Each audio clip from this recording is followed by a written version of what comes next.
ओम श्री परमात्मने नमः। श्रीमद् भगवद गीता साधक संजीवनी। पूज्य संत श्री स्वामी राम सुखदास जी महाराज जी द्वारा हिंदी टीका। अध्याय 4 ज्ञान कर्म संन्यास योग, पेज 283 283। ऑडियो 92 92। संबंध। अर्जुन के प्रश्न के उत्तर में अपना अवतार रहस्य प्रकट करने के लिए भगवान पहले अपनी सर्वज्ञता का दिग्दर्शन कराते हैं। श्री भगवान उवाच। श्लोक 5। बहूनि मे व्यतीतानि जन्मानि तव चार्जुन, तान्यहं वेद सर्वाणि न त्वं वेत्थ परंतप। श्री भगवान बोले, हे परंतप अर्जुन, मेरे और तेरे बहुत से जन्म हो चुके हैं। उन सबको मैं जानता हूँ, पर तू नहीं जानता। व्याख्या इनटू ब्रैकेट। तीसरे श्लोक में भगवान ने अर्जुन को अपना भक्त और प्रिय सखा कहा था, इसलिए पीछे के श्लोक में अर्जुन अपने हृदय की बात निसंकोच होकर पूछते हैं। अर्जुन में भगवान के जन्म रहस्य को जानने की प्रबल जिज्ञासा उत्पन्न हुई है, इसलिए भगवान उनके सामने मित्रता के नाते अपने जन्म का रहस्य प्रकट कर देते हैं। यह नियम है कि श्रोता की प्रबल जिज्ञासा होने पर वक्ता अपने को छिपाकर नहीं रख सकता, इसलिए संत महात्मा भी अपने में विशेष श्रद्धा रखने वालों के सामने अपने आप को प्रकट कर सकते हैं। Bracket complete. गूढ़हु तत्व न साधु दुरावही, आरत अधिकारी जहाँ पावही। मानस सोपान 1 दोहा 110 चौपाई 1। बहुनी में व्यतीतानि जन्मानि तव चार्जुन। समय समय पर मेरे और तेरे बहुत से जन्म हो चुके हैं, परंतु मेरा जन्म और तरह का है। इनटू ब्रैकेट, जिसका वर्णन आगे छठे श्लोक में करेंगे। और तेरा अर्थात जीव का जन्म और तरह का है। इनटू ब्रैकेट, जिसका वर्णन 8वें अध्याय के 19वें और 13वें अध्याय के 21वें एवं 26वें श्लोक में करेंगे। तात्पर्य यह है कि मेरे और तेरे बहुत से जन्म होने पर भी वे अलग अलग प्रकार के हैं। दूसरे अध्याय के 12वें श्लोक में भगवान ने अर्जुन से कहा था कि मैं, भगवान और तू तथा ये राजा लोग अर्थात जीव पहले नहीं थे और आगे नहीं रहेंगे। ऐसा नहीं है। तात्पर्य यह है कि भगवान और उनका अंश जीवात्मा दोनों ही अनादि और नित्य है। तान्यहं वेद सर्वाणि। संसार में ऐसे जाति स्मर जीव भी होते हैं जिनको अपने पूर्व जन्मों का ज्ञान होता है। ऐसे महापुरुष युंजान योगी कहलाते हैं, जो साधना करके सिद्ध होते हैं।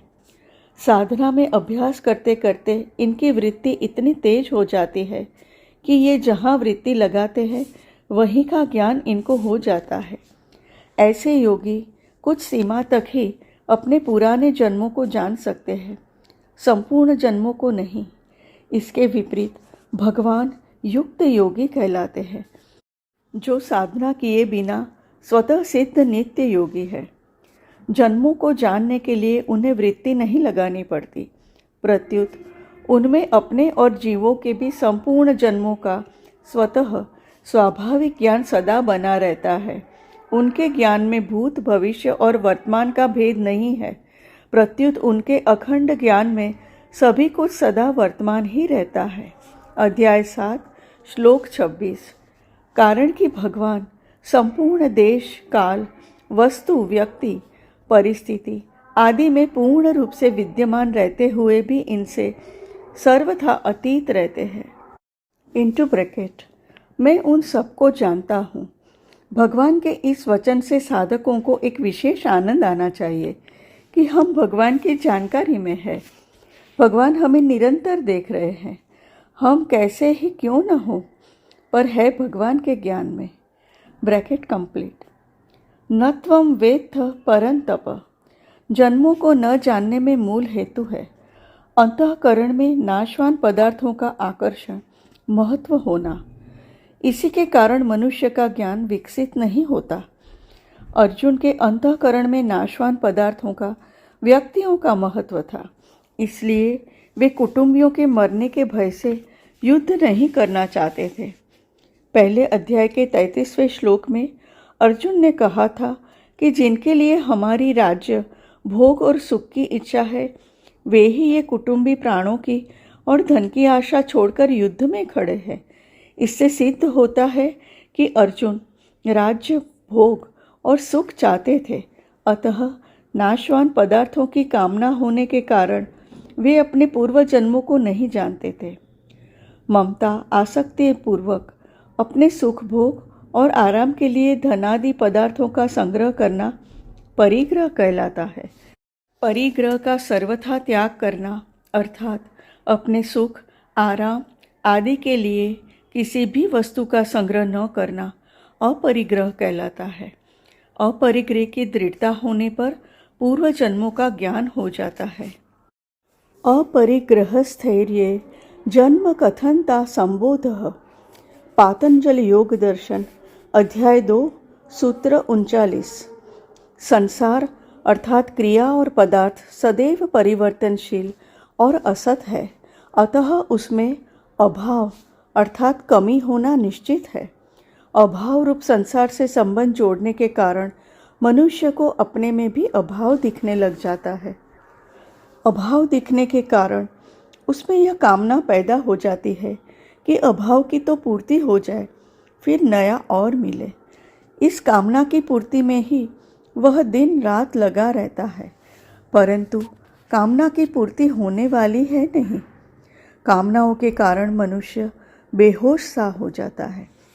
अतः ऐसे मनुष्य को अनेक जन्मों का ज्ञान तो दूर रहा, वर्तमान कर्तव्य का भी ज्ञान अर्थात क्या कर रहा हूँ और क्या करना चाहिए नहीं होता। संबंध। पूर्व श्लोक में भगवान ने बताया कि मेरे और तेरे बहुत से जन्म हो चुके हैं। अब आगे के श्लोक में भगवान अपने जन्म अवतार की विलक्षणता बताते हैं। श्लोक 6। अजोपि सन्न व्ययात्मा भूतानामीश्वरोऽपि सन्, प्रकृतिं स्वामधिष्ठाय संभवाम्यात्म मायया। मैं अजन्मा और अविनाशी स्वरूप होते हुए भी तथा संपूर्ण प्राणियों का ईश्वर होते हुए भी अपनी प्रकृति को अधीन करके अपनी योग माया से प्रकट होता हूँ। व्याख्या इनटू ब्रैकेट। यह 6वां श्लोक है और इसमें 6 बातों का ही वर्णन हुआ है। अज, अव्यय और ईश्वर, ये 3 बातें भगवान की है। प्रकृति और योग माया, ये 2 बातें भगवान की शक्ति की है और एक बात भगवान के प्रकट होने की है। Bracket complete. अजोपि सन्न व्ययात्मा, इन पदों से भगवान यह बताते हैं कि साधारण मनुष्यों की तरह न तो मेरा जन्म है और न मेरा मरण ही है। मनुष्य जन्म लेते हैं और मर जाते हैं, परंतु मैं अजन्मा होते हुए भी प्रकट हो जाता हूँ और अविनाशी होते हुए भी अंतर्धान हो जाता हूँ। प्रकट होना और अंतर्धान होना दोनों ही मेरी अलौकिक लीलाएं हैं। संपूर्ण प्राणी जन्म से पहले अप्रकट अर्थात अव्यक्त थे और मरने के बाद भी अप्रकट अर्थात अव्यक्त हो जाने वाले हैं। केवल बीच में ही प्रकट अर्थात व्यक्त है। अध्याय 2 श्लोक 28। परंतु भगवान सूर्य की तरह सदा ही प्रकट रहते हैं। तात्पर्य है कि जैसे सूर्य उदय होने से पहले भी ज्यों का त्यों रहता है और अस्त होने के बाद भी ज्यों का त्यों रहता है, अर्थात सूर्य तो सदा ही रहता है, किंतु स्थान विशेष के लोगों की दृष्टि में उसका उदय और अस्त होना दिखता है। ऐसे ही भगवान का प्रकट होना और अंतर्धान होना लोगों की दृष्टि में है। वास्तव में भगवान सदा ही प्रकट रहते हैं। दूसरे प्राणी जैसे कर्मों के परतंत्र होकर जन्म लेते हैं, भगवान का जन्म वैसे नहीं होता। कर्मों की परतंत्रता से जन्म होने पर दो बातें होती है, आयु और सुख दुख का भोग। भगवान में ये दोनों ही नहीं होते। दूसरे लोग जन्मते हैं तो शरीर पहले बालक होता है, फिर बड़ा होकर युवा हो जाता है, फिर वृद्ध हो जाता है और फिर मर जाता है। परंतु भगवान में ये परिवर्तन नहीं होते। वे अवतार लेकर बाल लीला करते हैं और किशोर अवस्था अर्थात 15 वर्ष की अवस्था तक बढ़ने की लीला करते हैं। किशोर अवस्था तक पहुंचने के बाद फिर वे नित्य किशोर ही रहते हैं। सैकड़ों वर्ष बीतने पर भी भगवान वैसे ही सुंदर स्वरूप रहते हैं। इसीलिए भगवान के जितने चित्र बनाए जाते हैं उसमें उनकी दाढ़ी मूछें नहीं होती। इनटू ब्रैकेट, अब कोई बना दे तो अलग बात है। इस प्रकार दूसरे प्राणियों की तरह न तो भगवान का जन्म होता है, न परिवर्तन होता है और न मृत्यु ही होती है। भूतानामीश्वरोऽपि सन्, प्राणी मात्र के एकमात्र ईश्वर महान शासक रहते हुए ही भगवान अवतार के समय छोटे से बालक बन जाते हैं। परंतु बालक बन जाने पर भी उनके ईश्वर भाव शासकत्व में कोई कमी नहीं आती। जैसे भगवान श्री कृष्ण ने छठी के दिन ही पुतना राक्षसी को मार दिया। पुतना का शरीर 2.5 योजन का और महान भयंकर था। यदि उनमें ईश्वर भाव न होता तो छठी के दिन पुतना को कैसे मार देते। भगवान ने 3 महीने की अवस्था में शकटासुर को, 1 वर्ष की अवस्था में तृणावर्त को और 5 वर्ष की अवस्था में अघासुर को मार दिया। इस तरह भगवान ने बाल्यावस्था में ही अनेक राक्षसों को मार दिया। 7 वर्ष की अवस्था में ही उन्होंने गोवर्धन पर्वत को 1 अंगुली पर उठा लिया। संपूर्ण प्राणियों के ईश्वर होते हुए भी भगवान अवतार के समय छोटे से छोटे बन जाते हैं और छोटा सा छोटा काम भी कर देते हैं। वास्तव में यही भगवान की भगवत्ता है। भगवान अर्जुन के घोड़े हाँकते हैं और उनकी आज्ञा का पालन करते हैं। फिर भी भगवान का अर्जुन पर और दूसरे प्राणियों पर ईश्वर भाव वैसा का वैसा ही है। सारथी होने पर भी वे अर्जुन को गीता का महान उपदेश देते हैं। भगवान श्री राम पिता दशरथ की आज्ञा को टालते नहीं और 14 वर्ष के लिए वन में चले जाते हैं। फिर भी भगवान का दशरथ पर और दूसरे प्राणियों पर ईश्वर भाव वैसा का वैसा ही है। प्रकृतिम स्वामधिष्ठाय, जो सत्व, रज और तम इन तीनों गुणों से अलग है, वह भगवान की शुद्ध प्रकृति है। यह शुद्ध प्रकृति भगवान का स्वकीय सच्चिदानंद घन स्वरूप है।